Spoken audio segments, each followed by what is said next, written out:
இந்த உயிர்த்தெழுதலின் நாளிலே நம்ம தியானிக்கும்படியாக தெரிந்திருக்கிற ஒரு தலைப்பு, உயிர்த்தெழுதலை அறிதலும் அதற்கு தகுதியாகும். உயிர்த்தெழுதல் என்றால் என்ன என்பதை அறிவதும் அதற்கு தகுதியாவதும், அதுதான் இந்த நாளில் நம்ம தியானிக்க போகிறோம். வேத பாடத்திலே நம்ம வாசி கேட்டோம். நம்ம எல்லாருக்கும் நன்றாய் தெரியும், ஆண்டவராகிய இயேசு கிறிஸ்து இந்த பூமியிலே பிறந்து 33 ஆண்டுகள் வாழ்ந்து கல்வாரி சிலுவையிலே நமக்காய் மரித்து அடக்கம் பண்ணப்பட்டு அவர் 3ஆவது நாளில் உயிர்த்தெழுந்தார். ஆண்டவருடைய உயிர்த்தெழுதல் சரித்திரத்தை ஒரு பெரிய மாற்றத்தை கொண்டு வருவதாக இருக்கிறது. பரிசுத்த பவுலடிகளார் இந்த உயிர்த்தெழுதலை குறித்து சொல்லும் போது ஒரு அழகாய் பட்டியலிடுகிறார். அவர் உயிர்த்தெழுந்த இயேசு யாருக்கெல்லாம் அவர் காட்சி கொடுத்தார் என்பதை வரிசையா சொல்லிட்டே வந்து கடைசியா சொல்கிறார், அகால பிறவி கொண்டு எனக்கும் அவர் தரிசனமானார் என்று அவர் சொல்கிறார். இந்த உயிர்த்தெழுதலின் பண்டிகை என்பது ஏதோ திடீரென்று வந்த ஒரு பண்டிகை அல்ல. நாம் கடந்த சில வாரங்களாய் நாம் தியானிக்கிறது போல முன்னுரைக்கப்பட்டபடியே சகலமும் ஆண்டு வாழ்க்கையிலே நடந்தது. பெரிய வெள்ளிக்கிழமை அன்னைக்கு நம்ம தியானிச்சோம். பெரிய வெள்ளிக்கிழமை அப்படிங்கிறது பஸ்கா பண்டிகையினுடைய ஒரு அடையாளம், அதனுடைய நிறைவேறுதல் என்று தியானிச்சோம். அந்த பஸ்கா பண்டிகைக்கு அடுத்து புளிப்பில்லாத அப்ப பண்டிகையும் 3ஆவது நாளிலே முதல் பலனின் பண்டிகை என்று ஒரு பண்டிகை வருகிறது. இந்த முதல் பலனின் பண்டிகை தான் ஆண்டவராகிய இயேசு கிறிஸ்துவினுடைய உயிர்த்தெழுதலை அடையாளப்படுத்துகிற ஒரு பண்டிகை. அப்ப இந்த உயிர்த்தெழுதல் நாள் அப்படிங்கிறது பழைய ஏற்பாட்டிலேயே முன்னுரைக்கப்பட்ட ஒரு பண்டிகை தான். சரியாய் 3ஆவது நாள் ஆண்டவர் மரித்து அடக்கம் பண்ணப்பட்டு 3ஆவது நாள் உயிர்த்தெழுந்தார். நீங்க பழைய ஏற்பாட்டை நீங்க வாசிக்கும் போதும் நிசான் மாதம் 14ஆம் தேதி சிலுவையில் அடிக்கப்பட்டவர் அந்த 16ஆவது தேதியில உயிர்த்தெழுதலை அங்கே பஸ்கா, அப்புறம் புளிப்பில்லாத அப்ப பண்டிகை, அப்ப முதல் பலன் பண்டிகை என்று பார்க்கிறோம். அப்ப ஆண்டவர் மரித்தோரிலிருந்து முதல் பலனாக நமக்கு முன்னடையாளமாக அவர் உயிர்த்தெழுதலை இந்த நாள் நமக்கு குறிக்கிறது. அந்த கண்ணோட்டத்தில் தான் நம்ம சில காரியங்களை நம்ம தியானிக்க போகிறோம். எடுத்தவனை வாசிக்கலாம். பரிசுத்த பவுலடிகளார் பிலிப்பியருக்கு எழுதிய நிருபம் 3ஆம் அதிகாரம்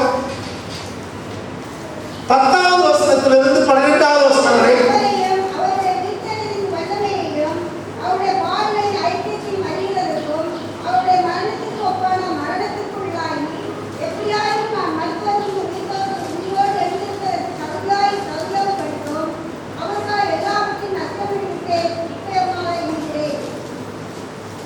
இங்கே 2 வார்த்தைகளை நான் உங்களோடு பகிர்ந்து கொள்ள விரும்புகிறேன். முதல் வார்த்தை அறிகிறது என்பது, 2ஆவது வார்த்தை தகுதியாகுதல் அப்படிங்கிற வார்த்தை. ஆண்டவருடைய உயிர்த்தெழுதலை குறித்து பேசும்போது பவுலடியார் சொல்கிறார், நான் அறிந்து கொள்ள விரும்புகிறேன் அப்படின்னு சொன்னார். 2வது அந்த அறிந்து கொண்ட அந்த உயிர்த்தெழுதலுக்கு நான் தகுதியாகும்படி விரும்புகிறேன் என்று சொல்கிறார். ஆண்டவராகிய இயேசு கிறிஸ்து உயிர்த்தெழுந்த சம்பவம் நமக்கு தெரியும். அது குறித்து இன்னும் அதிகமாக அறிந்து கொள்ள விரும்புகிறேன் என்று பவுல் எழுதுகிறார். இவர் சொல்றாரு, அவரையும் அவருடைய உயிர்த்தெழுதலின் வல்லமையையும் அவருடைய பாடுகளின் ஐக்கியத்தையும் அறிகிறதற்கு என்று சொல்கிறார். எதை அறிய விரும்புகிறாரா? முதல் காரியம், அவர் ஆண்டவரை அறிய விரும்புகிறார். நம்ம எல்லாருக்கும் தெரியும், 2 பேர் 1ஆம் அதிகாரம் 3ஆவது வசனத்திலே வாசிக்கும் போது ஆண்டவரை அறிகிற அறிவை குறித்து அந்த வேதம் சொல்கிறது. வாசிங்க.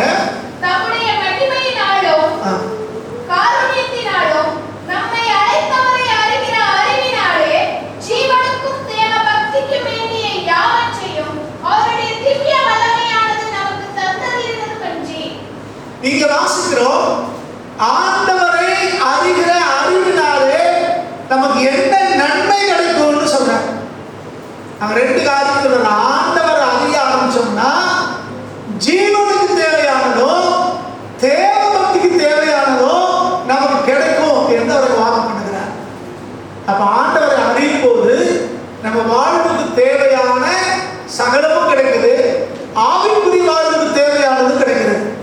அப்ப அறிதல் என்றால் என்ன?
கன்னியாகுமரி மாவட்டத்துக்கு போனீங்கன்னா அவங்க ஒரே இடத்துல மேல அடிக்கிட்டே வருவாங்க. வீட்டிலேயே வீட்டு பக்கத்துல தான் அடக்கம் பண்ணுவாங்க. வரிசையா ஒருத்தர் பாடிக்கு மேல ஒருத்தர் அடக்கம் பண்ணிட்டே வருவாங்க.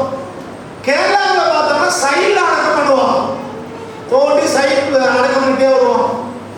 யூதருடைய முறை என்ன அப்படின்னா மலையை குடைந்து அந்த மலைக்குள்ள வச்சு அந்த சரீரத்தை கொண்டு உள்ள வச்சு விட்டு வெளியிலே பெரிய கல்லை புரட்டி அடைச்சு வச்சிருவாங்க. அடுத்தவங்க குடும்பத்தில் யாராவது இறந்தாங்கன்னா அந்த கல்லை புரட்டிட்டு திரும்ப கொண்டு போய் அடுத்தாலும் அதே கலரில் வைப்பாங்க. இது அவங்களுடைய முறை. நம்முடைய ஆண்டவராகிய இயேசு கிறிஸ்து ஒருவரும் ஒரு காலம் வைக்கப்படாத கல்லறையிலே அவர் வைக்கப்பட்டார். அதுக்கு பிறகு எல்லாருக்கும் வைக்கிற மாதிரி ஒரு கல்லை புரட்டி மாத்திரம் வைக்கல, மாறாக அதுக்கு முத்திரை போட்டார்கள், அதுக்கு காவலாளிகளை வைத்தார்கள், அது மிகுந்த பாதுகாப்போட வச்சாங்க. ஆனாலும் ஆண்டவராகிய இயேசு கிறிஸ்து மூன்றாவது நாளில் உயிர்த்தெழுந்தார். அவர் பார்க்கிறவங்களுக்கு எல்லாம் இது ஒரு ஆச்சரியமா இருந்தது. அரசனிடத்துல போய் அவங்க சொல்றாங்க, இவரை ரொம்ப பாதுகாப்பா வச்சுக்கணும், ஏன்னா அவர் உயிரோடு இருக்கும்போது சொல்லியிருக்கிறார் மூன்றாவது நாளில் உயிர்த்தெழுவேன்னு, அதனால விட்டுறக்கூடாது என்று சொல்லி அங்க கூட்டு போட்டு செஞ்சு என்னென்னலாம் செய்ய முடியுமோ அவ்வளவு செஞ்சு வச்சாங்க. ஆனாலும் ஆண்டவர் உயிர்த்தெழுந்தார். ஆண்டவர் உயிர்த்தெழுந்தார். வழக்கத்தின்படி அன்றைக்கு இருந்த அந்த பெண்கள், ஆண்டவருக்கு ஊழியம் செய்தவர்கள், ஆண்டவருடைய உறவின்முறையாய் ஸ்திரீகள் எல்லாம் அந்த வாசனை திரவியங்கள் எல்லாம் எடுத்துக்கொண்டு கல்லறைக்கு போறாங்க. அந்த வழக்கத்தின்படி அங்கே அந்த சரீரத்துக்கு பூசும்படியாய் கடந்து போறாங்க. ஆனா அங்க போய் பார்த்தா கல்லறை திறந்து கிடக்கிறது, உள்ளே ஆண்டவருடைய சரீரம் இல்லை. ஏன்னா ஆண்டவர் நான் சொன்னபடியே மூன்றாவது நாளில் உயிர்த்தெழுந்தார். மரித்தோரிலிருந்து முதல் பலனாக அவர் உயிர்த்தெழுந்தார். இந்த செய்தி சகல ஜனங்களுக்கும் பரவுது. எல்லாரும் ஆச்சரியப்படுறாங்க, இது எப்படி சாத்தியம் அப்படின்னு. நம்முடைய வாழ்க்கையில இப்படித்தான். மற்றவங்க சொல்லிட்டு இருப்பாங்க, இவங்க வாழ்க்கை முடிஞ்சு போச்சு, அவ்வளவுதான், படிப்பு முடிஞ்சு, தொழில் முடிஞ்சு, வேலை முடிஞ்சு, குடும்பம் முடிஞ்சிச்சு, அவ்வளவுதான், பொருளாதாரம் முடிஞ்சிச்சு, மற்றவங்க சொல்லிட்டு இருப்பாங்க.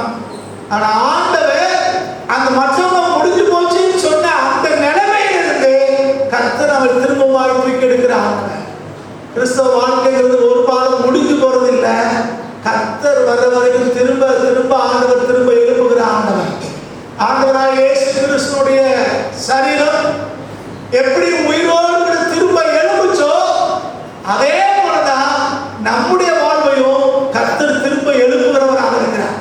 இந்த பூமியில வாழும் சகல காலமும் ஒவ்வொரு காரியத்திலையும் ஆண்டவர் நம்மை திரும்ப திரும்ப எழுப்பிக் கொண்டே இருக்கிறார். வேதத்தை வாசிக்கும் போது ஆலயத்தை தேவனுடைய சரீரத்துக்கு இடையாய் பேர் சொல்லுகிறேன். தேவனுடைய ஆலயம் இடிக்கப்பட்டது, ஆனால் அது திரும்ப கட்டப்பட்டு கொண்டே இருக்கிறது. அது எத்தனை முறை இடிக்கப்பட்டாலும் அது எருசலேமோ எருசலேமின் அலங்கமோ ஆண்டவருடைய ஆலயமோ அது யூத ஜனங்களோ அவங்க திரும்ப கட்டப்பட்டது போல ஆண்டவராகிய இயேசு கிறிஸ்து அவரை பின்பற்றுகிற ஒவ்வொரு பிள்ளைகளையும் திரும்ப திரும்ப கட்டுகிறார்கள். வேத புத்தகம் சொல்கிறது எருசலேம் அது சாணத்திலே கட்டப்படும் அப்படி. எந்த இடத்துல எருசலேம் இடிக்கப்பட்டுச்சோ அந்த இடத்துல தேவன் கட்டுவார். அப்ப இன்னைக்கு நம்ம எந்த இடத்துல இடிக்கப்பட்டிருக்கோமோ, எந்த இடத்துல தோற்று போனதை உணர்கிறோமோ, எந்த இடத்துல வாழ்க்கை முடிஞ்சு போச்சு நினைக்கிறோமோ அந்த இடத்துல தேவன் நம்மளை உயர்த்துகிற கர்த்தராக இருக்கிறார். எத்தனை பேருக்கு கர்த்தர் வார்த்தை புரியுது?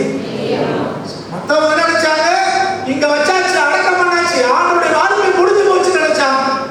ஆனா அதுக்கு பிறகுதான் ஆண்டவர் உயிரோடு எழுப்புகிறார்.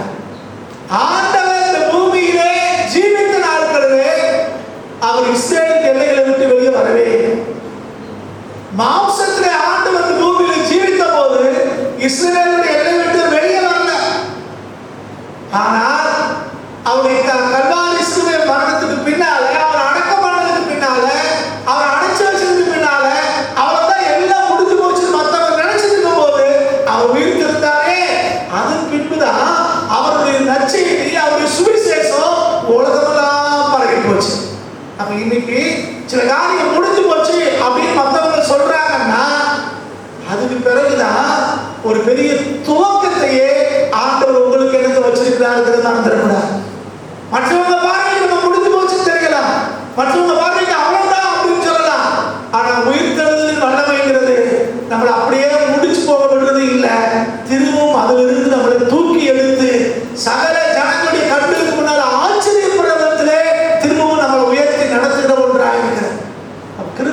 வாழ்க்கைங்கிறது முடிஞ்சு போற ஒண்ணு இல்லையா.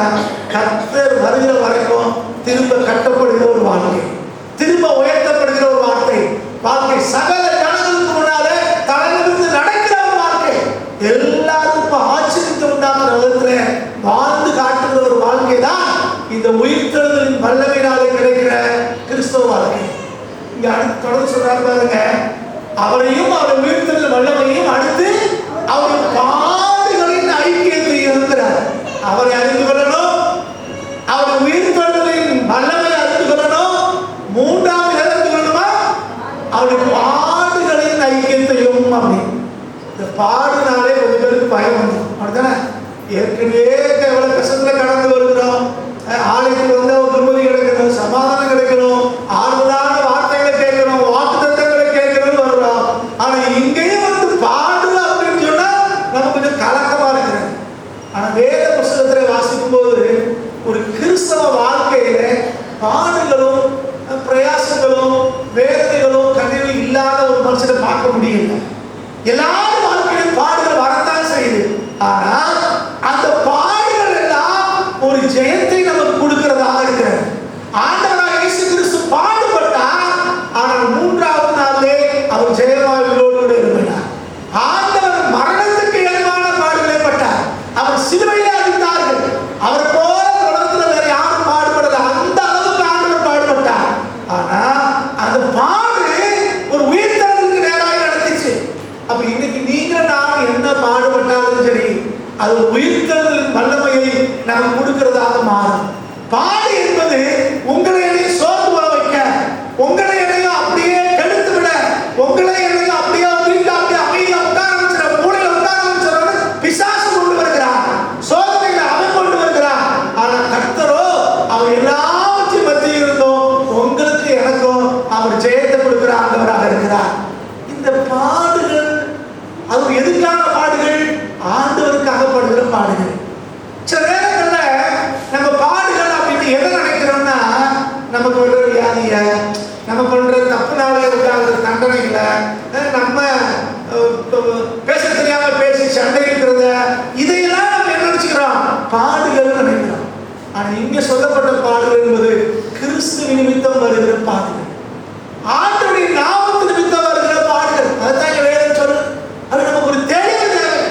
ஆண்டவர் அறிகிறதுனால சில பாடுகள் வரலாம், சில போராட்டங்கள் வரலாம், பிசாசுகள் தந்திரங்களை செய்யலாம். ஆனால் அவை எல்லாவற்றிலிருந்தும் தேவன் உங்களுக்கு எனக்கும் ஒரு பெரிய ஜெயத்தை கொடுக்கிற ஆண்டவராக இருக்கிறார். இந்த மூணு காரியத்தையும் நான் அறிய விரும்புகிறேன். முதலாவது அவரை அறிந்து கொள்ளணும், இரண்டாவது அவர் உயிர்த்தெழுதலின் வல்லமை அறியணும், மூன்றாவது அவருடைய பாடுகளின் ஐக்கியத்தை. இன்னைக்கு வந்து உயிர்த்தெழுதலை கொண்டாடப்படி வந்திருக்கிறோம். அப்போ ஆண்டவரை குறித்த அறிவு நமக்கு தேவை. நீங்கள் நான் ஆராதிக்கிற ஆண்டவராக இயேசு கிறிஸ்து மரித்து மண்ணோடு போன ஒரு ஆண்டவர் அல்ல. அவருடைய அவருடைய சரீரத்தை மரணம் கட்டி வைக்கல, கல்லறைக்குள்ளேயே அவர் இருந்தல. அவர் மரணத்தை ஜெயமாய் விழுந்தவர். பாதாளமே மரணமே உன் கூட எங்கே, பாதாளமே ஜெயம் எங்கே அப்படின்னு சொல்லு. அப்போ பாதாளம் ஆண்டவரை ஜெயிக்க முடியல. நீங்களும் நானும் ஆண்டோடைய பிள்ளைகள்னா இந்த பாதாளம் நம்மையும் ஜெயிக்க முடியாது. எனக்கு புரியுது. அல்லேலூயா. தொடர்ந்து அவர் சொல்கிறார், இந்த அறிஞர் சொல்றாரு, அவருடைய மரணத்திற்கு ஒப்பான மரணத்திற்கு உள்ளாகி எப்படியாயிரும் நான் மரித்தோரிலிருந்து உயிரோடு எழும்புவதற்கு தகுதியாகும்படிக்கு. முதல்ல அறிந்து கொள்ளணும், அவரையும் அவர் உயிர்த்தெழுதலையும் அவர் மரணத்துக்கு அவருடைய பாடுகளின் ஐக்கியத்தை அறிந்து கொள்ளணும். இரண்டாவது நான் தகுதியாகணும். எதுக்கு தகுதியாகணுமா? முதல் காரியம் அவர் மரணத்துக்கு ஒப்பான அப்படின்னு சிலுவையில் அடிக்கப்படுறதா? அவர் சிலுவையில் அடிக்கப்பட்டாரு, நானும் சிலுவையில் அடிக்கப்பட போறேன் அப்படியா? அந்த மெத்தேட் அவர் சொல்லுங்க. ஆனா அந்த மரணத்துக்கு பின்னால் இருக்கிற ரகசியங்களை பேசுகிறார். ஆண்டவர் மரணத்துக்கு போனார். எதுக்காக மரணத்துக்கு போனார்? உலக ஜனங்களுக்கு ரட்சிப்பை உண்டாக்கும்படி மரணத்தை சந்திச்சார். அவர் மரணத்துக்கு போகிறார். அவர் விசாரிக்கிற பிலாத்து சொல்றார், இவரிடத்துல ஒரு குற்றத்தை காண. பக்கத்துல ஒரு சிலுவை கல்லறை யோசிச்சு பார்த்தா, நம்மளோ பாவம் செஞ்சோம், தப்பு செஞ்சோம், நாம தண்டிக்கப்படுறோம். இவர் நீதிபதி, இவர் ஒரு தப்பு செய்யாதது, சிலுவையில கல்லறைன்னு சொன்னார். அவர் சிலுவையை அடிச்சு முடிச்சதுக்கு பின்னால, எல்லாம் முடிஞ்சதுக்கு பின்னால நூற்றுக்கு அதிபதி சொல்கிறார், மெய்யாகவே இவர் நீதிபதி, இவர் ஒரு குறையும். நம்முடைய மரணம் இப்படித்தான் இருக்கணும். ஒரு குறையும் இல்லாத, ஒரு குற்றமும் இல்லாத, ஒருவரால் குற்றம் சாட்டப்பட முடியாத ஒரு முடிவாக இருக்கும். அதான் பவுல் எழுதுகிறாங்க, அவருடைய மரணத்திற்கு ஒப்பான மரணத்துக்குள்ளாகணும். நான் மறிக்க போறேன் அப்படின்னா ஒரு குற்றமும் சாட்டப்படாத ஒரு மரணத்துக்குள்ள கடந்து போகணுங்கிற. நம்மள கொஞ்சம் யோசிப்பார், நமக்கு இன்னைக்கு மரணம் வரும்னா அது கர்த்தர் வந்தாருன்னா நம்ம மேல குற்றம் சாட்டுறதுக்கு எவ்வளவு இருப்பாங்கன்னு யோசிப்பாரு. மோசேயின் சரீரத்தை குறித்தே அன்னைக்கு சாத்தா வந்து குற்றம் சாட்டுறான் அப்படின்னா நம்ம சரீரத்தை நம்மள யோசிப்பாரு. தேவனுடைய மனுஷன் பேர் பெற்றவங்களையே அன்னைக்கு குற்றம் சாட்டி கொண்டு இருக்கான். அப்ப இன்னைக்கு நமக்கு மரணம் வரும்னா என்ன சொல்லுவாங்க? எங்களை போல போதகர்கள் அடக்கம் பண்ண போது சொல்லுவோம், ஐயா அம்மா கர்த்தருக்குள் இருந்தார்கள் அப்படின்னு. இருந்தாங்களா இருக்காங்கன்னு தெரியாது, ஆனா ஃபார்மாலிட்டிக்கு என்ன சொல்லுவாங்க? இருந்தாங்க. சாட்சி சொல்லுங்க அப்படின்னா விசுவாசிகளும் குடும்பத்தாரும் ஒவ்வொரு சொல்லுவோம். ஒரு மகா குடிகாரனா இருந்தா கூட ஐயா அன்பானவர், அம்மா அன்பானவர்கள் அப்படிதான் சொல்லுவாங்க. இது ஃபார்மாலிட்டிக்காக சொல்றது. அடுத்தவங்களை திருப்திப்படுத்துவதற்காக சபை நாகரிகம் சொல்லக்கூடியது. ஆனா இங்கே பவுல் சொல்றது அப்படி சொல்றது இல்லையா, சும்மா பேச்சுக்கு சொல்றதை சொல்லல. அவர் சொல்றாரு, மரணமே எப்படித்தான் இருக்கணும்? அவருடைய மரணத்துக்கு ஒப்பான மரணமாய், அவருடைய மரணத்துக்கு ஒப்பான மரணம், குற்றம் சாட்டப்படாததாய், ஒரு பாவமும் இல்லாததாய், சகல ஜனங்களுக்கு விடுதலையை கொண்டு வரக்கூடியதாய் என்னுடைய முடிவு இருக்கணும். இன்னைக்கு நம்ம மூலமா எத்தனை பேருக்கு ரட்சிப்பு வந்திருக்கு, நம்ம மூலமா எத்தனை பேருக்கு விடுதலை கிடைச்சிருக்கு, நம்ம மூலமா எத்தனை பேருக்கு வாழ்க்கை கிடைச்சிருக்கு, கொஞ்சம் யோசிப்பாரு. சில நேரங்களில் நம்மளால மற்றவங்களுக்கு இடைஞ்சல்தான் இல்ல, சில பேருக்கு இடையூறான மாதிரி இருக்கும், சில பேருக்கு நம்மளால பாதிப்புகள் உண்டாயிருக்கிறது. ஆனால் சத்திய வசனத்தில் பவுல் சொல்லுகிறார், என்னுடைய மரணம் கர்த்தருடைய மரணத்துக்கு ஒப்பாக இருக்கிறது, அதுக்கு தான் நான் தகுதியாகணுங்கிறேன். ரெண்டாவது சொல்றாங்க பாருங்க, நான் எப்படியாயினும் நான் மரித்தோரிலிருந்து உயிரோடு எழுதுவதற்கு தகுதியாகும். மரித்தோரிலிருந்து உயிரோடு எழுதுவதற்கு ரெண்டு காரியம். ஒண்ணு, மரணம் நமக்கு சம்பவிக்கலாம் அப்படின்னா, கர்த்தருடைய வருகை இருக்கும் அப்படின்னா உயிரோடு நம்ம எடுத்துக்கொள்ளணும். அப்படித்தானே? கர்த்தர் வரும்போது மறுரூபமாகும், ரகசிய வருகை மறுரூபமாயிடும். அது ஒண்ணு. இல்ல கர்த்தருடைய வருகை தாமதமாகுது அப்படின்னா மரித்து திரும்ப உயிரோடு. அப்படித்தானே வேதம் சொல்லுது, இமை பொழுதிலே மறுரூபம். கர்த்தருக்குள் மரித்தவர்கள் முதலாவது எழுந்திருப்பார்கள். இன்னொருத்தர் நியாயத்திற்கு எழுந்திருப்பாங்க பின்னால், அதையும் சொல்லல. இவர் இங்கே சொல்வது, எப்படி ஆகிடும் நான் மரித்தவரிலிருந்து உயிரோடு எழுந்திருப்பதற்கு. நீங்களும் நானும் மரணத்துக்குள்ள கடந்து போனோம்னா முதலாவது உயிர்த்தெழுதலுக்கு நீங்கள் நானும் பங்குறதா இருக்குமா நம்ம ஆராய்ந்து. கர்த்தருக்குள் மரிக்கிறவர்கள் பாக்கியவான்கள். கர்த்தருக்குள் மரிச்சவங்க தான் முதலாவது உயிரிழந்திருப்பார். அதுக்கு நல்ல முன்னுதாரணம், சாட்சி, முதல் பலன் தான் ஆண்டவராகிய இயேசு கிறிஸ்துவுடைய உயிர்த்தெழுதல்.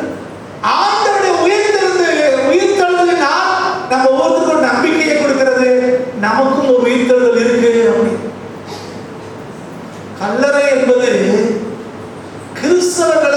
கிறிஸ்தவருடைய சரீரத்தை அடக்கப்படுகிற ஒரு ஸ்தலம் அல்ல, மாறாக உயிர்த்தெழுதலுக்காக சேமித்து வைக்கிற ஒரு இடம். கல்லறை என்பது நம் உங்களை என்னையும் புதைக்கிற அடக்கப்படுகிற இடம் அல்ல, நம்முடைய சரீரத்தை சேமித்து வைக்கிற ஒரு இடம். கர்த்தருடைய வருகைக்காக உயிர்த்தெழுதல் அப்படின்னா அந்த உயிர்த்தெழுதல பங்கு பெறணும்னா இந்த உலகத்திலே நீங்கள் நான் ஆண்டவராக இயேசு கிறிஸ்துவை தெய்வமாக ஏற்றுக்கொண்டு அவர் இரத்தத்தினாலே கழுவப்பட்டு பாவம் மன்னிக்கப்பட்டு சுத்த ஜீவியம் செய்து அவருக்குள்ளாக மறுத்திருப்போமையானால் மரணத்திலிருந்து முதலாவது நம்ம எழுந்திருக்க முடியும். அப்படி இல்லை, கர்த்தர் சீக்கிரம் வந்துட்டார் அப்படின்னா உயிரோடு கூட அவர் மத்தியாலயத்திலே சந்திக்க முடியும். பவுல் எழுதுகிறார், இதுக்கு தான் தகுதியாக விரும்புகிறேன். ஒண்ணு அவரை அறிந்து கொள்ள விரும்புகிறேன், அவர் உயிர்த்தெழுதலின் வல்லமையை அறிந்து கொள்ள விரும்புகிறேன். இரண்டாவதாய் அந்த உயிர்த்தெழுதலில் நானும் பங்கு பெறும்படிக்கு நான் தகுதியாக விரும்புகிறேன். நம்ம கொஞ்சம் ஆராய்ச்சி பாருங்க, அந்த உயிர்த்தெழுதலின் வல்லமை நமக்கு இருக்குதா? அந்த உயிர்த்தெழுதலின் வல்லமை நம்ம அறிந்திருக்கோமா? உயிர்த்தெழுதலின் வல்லமையை அறிந்திருந்தோம்னா நீங்கள் நானும் முடிஞ்சு போச்சுன்னு நினைக்க மாட்டோம். நீங்கள் நான் அவ்வளவுதான் யோசிக்க மாட்டோம். நீங்கள் நான் இந்த வாழ்க்கையை எப்படி முன்னேற போறோம் கேள்வி நமக்கு வராது. இந்த உங்களுக்குள்ள எனக்குள்ள ஒரு நம்பிக்கையும் விசுவாசமும் உண்டாகும். ஆண்டவரே மரித்தோரிலிருந்து உயிரோடு எழுந்திருப்பாருன்னா நம்ம வாழ்க்கையில எத்தனை முறை விழுந்திருந்தாலும், எத்தனை முறை இடிக்கப்பட்டிருந்தாலும், எத்தனை முறை வேதனைகள் கஷ்டங்கள் வழியாய் கடந்து வந்தாலும், எத்தனை பேர் நம்மளை ஒண்ணுமில்லாம ஆக்கிரமும் நினைச்சாலும் கர்த்தர் நம்மை திரும்ப திரும்ப கட்டிக்கொண்டே இருப்பார். தேவன் நம்ம திரும்ப திரும்ப எழுப்பி கொண்டே இருப்பார். தேவன் நமக்கு ஒரு மறுவாழ்வை கொடுத்து கொண்டே இருப்பார். அதான் வேதம் நமக்கு போதிக்கிறது. அதான் உயிர்த்தெழுதலுடைய வல்லமை. யாராலும் முடியாதுன்னு சொல்றத, எல்லாரும் முடியாதுன்னு சொல்றத முடியும் நடப்பித்து காண்பிக்கிறது தான் உயிர்த்தெழுதலின் வல்லமை. மற்றவங்க சொல்வாங்க முடியாது, ஆனா வேதம் சொல்கிறது தேவனால கூடாத காரியம் ஒன்றுமில்லை.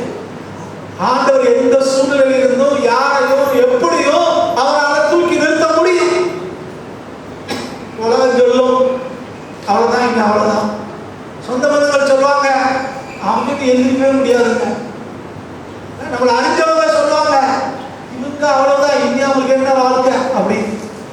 வேத வசனம் சொல்கிறது அவர் மரித்தோரிலிருந்து முதல் பலனாக உயிர்த்தெழுந்தபடினாலே உங்களுக்கு எனக்கு ஒரு நம்பிக்கை இருக்கிறது.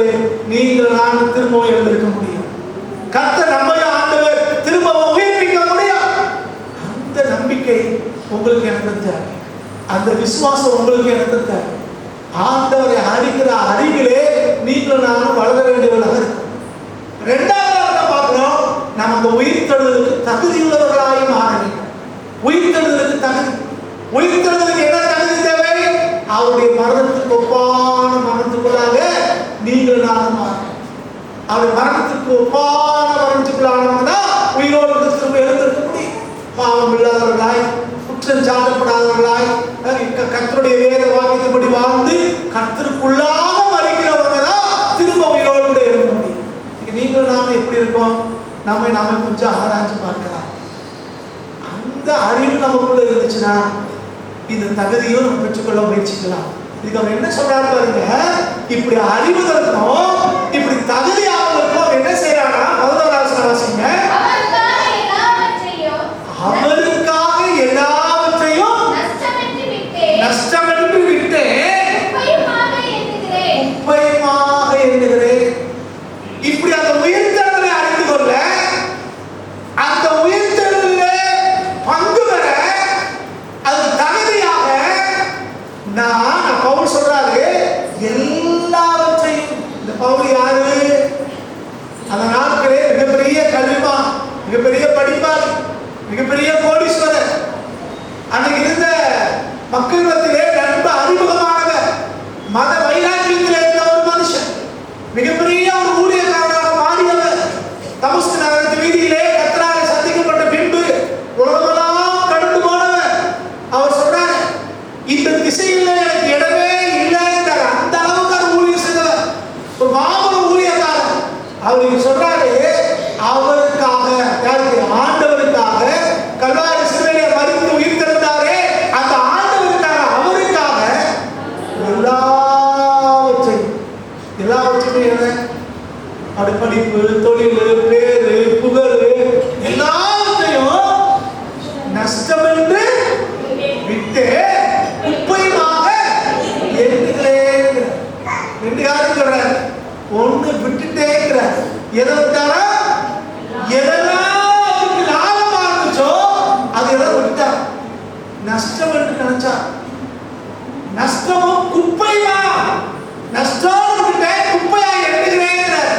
எதை நன்மையா இருந்தது, உயர்வா இருந்தது, மேன்மையா இருந்தது, அதை அவர் விட்டாரா அது குப்பை நினைக்கிறார்.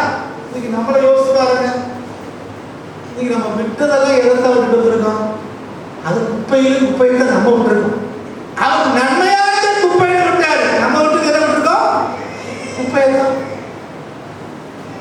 இன்னும் சொல்ல போனா சில பேர் சாட்சி சொல்லும் போது நான் பார்த்துருக்கேன்.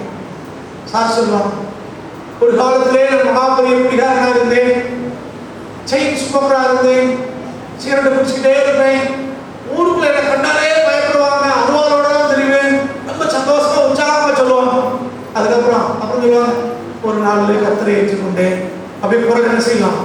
அப்படியே கர்த்தரை ஏற்றுக்கொண்டேன், இன்னைக்கு அவருக்காக பாடுகளை அனுபவிச்சு கொண்டிருக்கிறேன் அப்படின்னு அழுவாங்க. பார்த்துருக்கீங்களா? இவங்கெல்லாம் விட்டு வந்தது எதை விட்டு வந்திருக்காங்களா? அந்த அருவாளையும் சிகரெட்டையும் இந்த குடியும் விட்டுட்டு வந்தது இவங்களுக்கு எப்படி தெரியுது? என்னமோ டெய்லி கொஞ்சம் சாராயம் குடிச்சா 1 கிலோ வீட்டுக்கு கொண்ட மாதிரியும், சிகரெட்டு குடிச்சா ஏதோ டெய்லி 1000 ரூபாய் வருமானம் வந்த மாதிரியும் நம்ம நடக்கும். அதை விட்டு வந்துட்டு அழுகுது. ஆனா இவர் விட்டு நம்ம விட்டதெல்லாம் என்னது? குப்பையெல்லாம் விட்டு வந்திருக்கோம், ஒன்றுக்கு புரோஜனம் இல்லாத வந்திருக்கோம். ஆனா பவுலடியா இருந்தது எதை? அவருக்கு லாபமா இருந்தது, பேரு, புகழ், மகிமை, அது எல்லாத்தையும் அது சொன்னாரு பாருங்க அழகா. அப்படிப்பட்டதை என்ன நினைச்சாரா? நஷ்டம் விட்டேன். நஷ்டம் ஏன் நீங்க எது நினைக்கும்? பேர் வேணும், புகழ் வேணும், 4 பேருக்கு 4 தலைமுறை நடக்கும், இதைத்தான் நம்ம பெருமையா நினைக்கிறோம். ஆனா பவுல் சொல்றாரு அதெல்லாம் ஏற்கனவே இருக்கிறவர் சொல்றாரு, அதெல்லாம் நஷ்டம் விட்டேன். ரெண்டாவது அதெல்லாம் எப்படி தெரியுதா? குப்பை குப்பை குப்பை. நம்ம என்ன எதிர்பார்க்கிறோம்?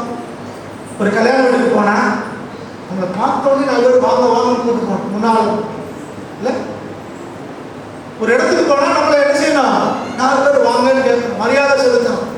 ஒரு கூட்டத்துக்கு போனா நம்ம மேல என்னது, மேல துணியை குத்துவாங்க, சால்வை, பொண்ணு ஆணை, அப்படி கௌரவிக்கணும். நம்ம நினைச்சுக்கணும் இதெல்லாம் நமக்கு பெருமை அப்படின்னு நினைக்கிறோம். ஆனா பவுல் சொல்றாரு, இதெல்லாம் எப்படி நினைக்கிற? ஏற்கனவே உள்ளவர் நினைக்காது, இதெல்லாம் குப்பை நினைக்கிறேன். நம்ம எப்படி நினைச்சிட்டு இருக்கோம் யோசிக்க. அந்த குப்பையை தான் நம்ம நல்லது நினைச்சுட்டு இருக்கோம். ஆனா இவர் சொல்றாரு குப்பை நினைக்கிறேன். எதுக்கு? அவருடைய உயிர்த்தெழுதலை வல்லமையை அறிந்து கொள்வதற்கு, அந்த உயிர்த்தெழுதலுக்கு நான் தகுதியாக பிடிக்க நான் இதையெல்லாம் நஷ்டம் விட்டுருக்கேன், குப்பைன்னு எண்ணுகிறேன். உயிர்த்தெழுதலின் நாளே இயேசு கிறிஸ்து உயிர்த்தெழுந்தார், நம்முடைய ஆண்டவர் உயிர்த்தெழுந்தார், நமக்கு முன்னுதாரணமாய் முதற்பலனாய் உயிர்த்தெழுந்தார் அப்படின்னு நினைக்கிற நீங்களும் நானும் எதெல்லாம் விடணும் கொஞ்சம் யோசிப்பாங்க. ரொம்ப சந்தோஷம். இன்னைக்கு உயிர்த்தெழுந்தால் அதிகாலையிலே கர்த்தரை ஆராதிக்க வந்திருக்கிறோம். வழக்கமான ஆராதனை இல்லை, சீக்கிரமா முடிச்சிருவோம்.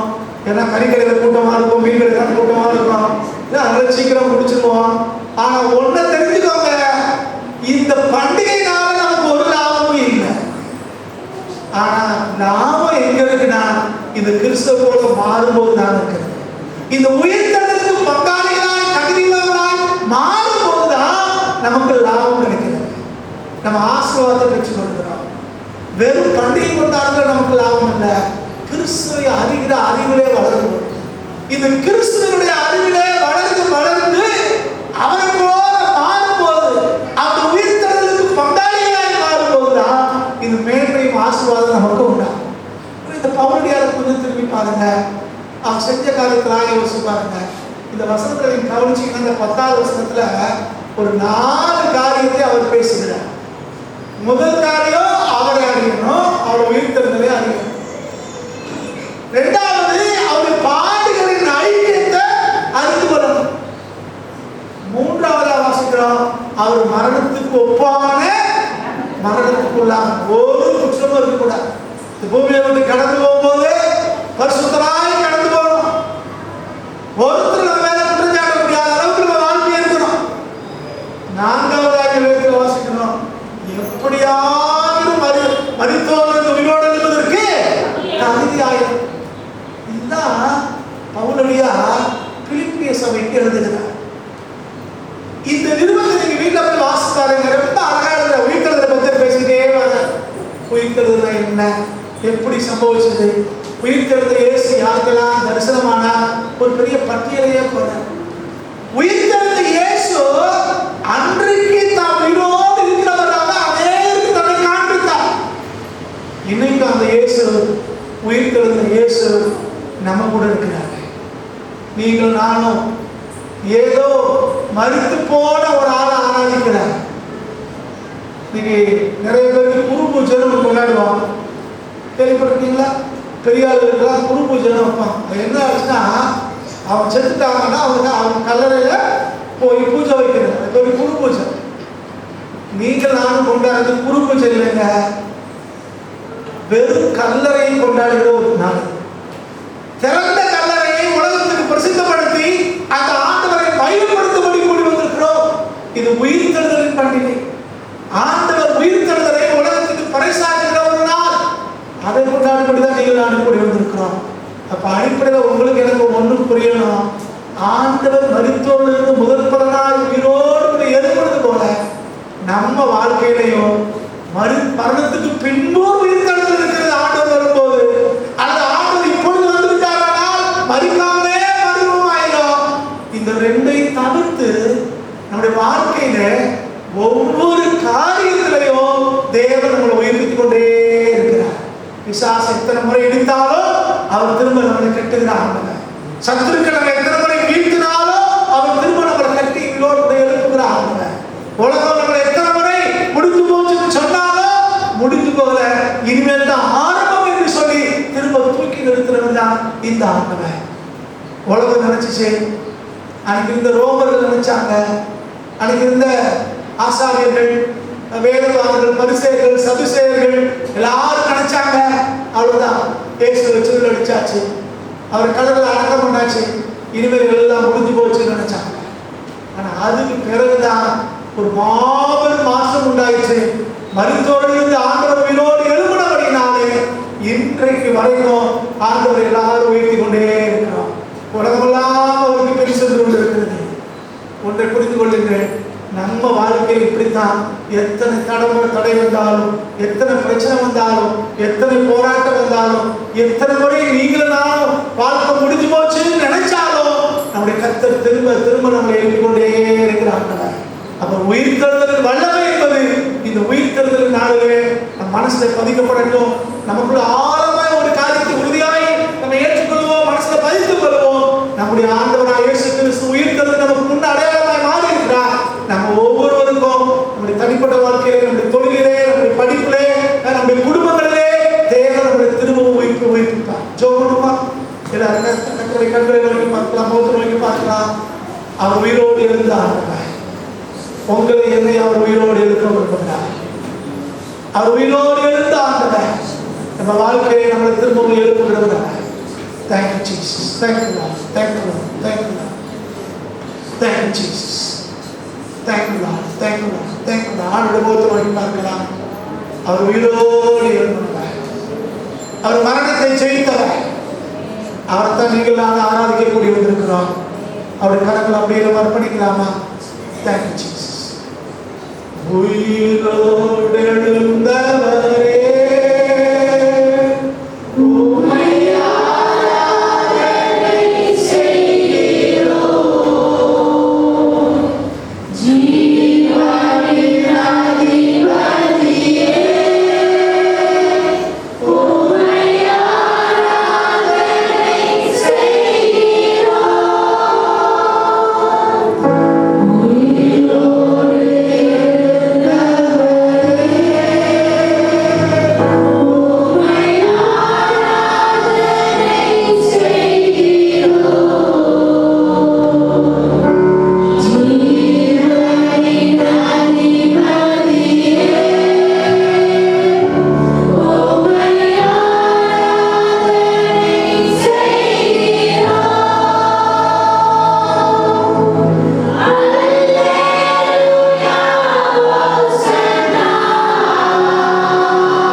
போச்சுன்னு நினைச்சோமோ, எந்த காரியத்தை அவ்வளவுதான் யோசிச்சோமோ, எந்த காரியத்தில் எழுப்ப முடியாதுன்னு யோசிக்கிறோமோ, அது எல்லாம் தேவ சமூகத்தில் விட்டு கொடுத்து ஆண்டவரை நீங்க பொறுப்படுத்திக் கொள்ளுங்கயான்னு சொல்லுவான். அவன் மீண்டும் உயிர்ப்பிக்கிறான், மீண்டும் உயிர்ப்பிக்கிறான். ஈசா என்னும் அடிமரத்திலிருந்து ஒரு துளிரை தோன்ற பண்ணவர் அவர். இன்னைக்கு நீங்கள் தான் விட்டு போயிருக்கமா, அவர்தான் முடிஞ்சு போச்சுன்னு நினைக்கிறோமா? கர்த்தர் நம்மை திரும்ப துளிர்க்க பண்ணுவார், திரும்ப அவர் நம்மளை உயிர்ப்பிப்பார். பொருளாதாரமா இருக்கலாம், சுகமா இருக்கலாம், உறவு முறைகளா இருக்கலாம், தொழிலா இருக்கலாம், படிப்பா இருக்கலாம், எதுவா இருந்தாலும் சரி தேவன் திரும்பவும் உயிர்ப்பிக்கிறார். ஆண்டவருடைய உயிர்த்தெழுதல் நமக்கு அதைத்தான் உறுதிப்படுத்தி சொல்லுகிறது. ஆகவே ஒவ்வொருவருக்கும் அப்படிப்பட்ட உயிர்த்தெழுதல் வல்லமை தேவன் கொடுத்து நமக்கு ஒரு மறுவாழ்வு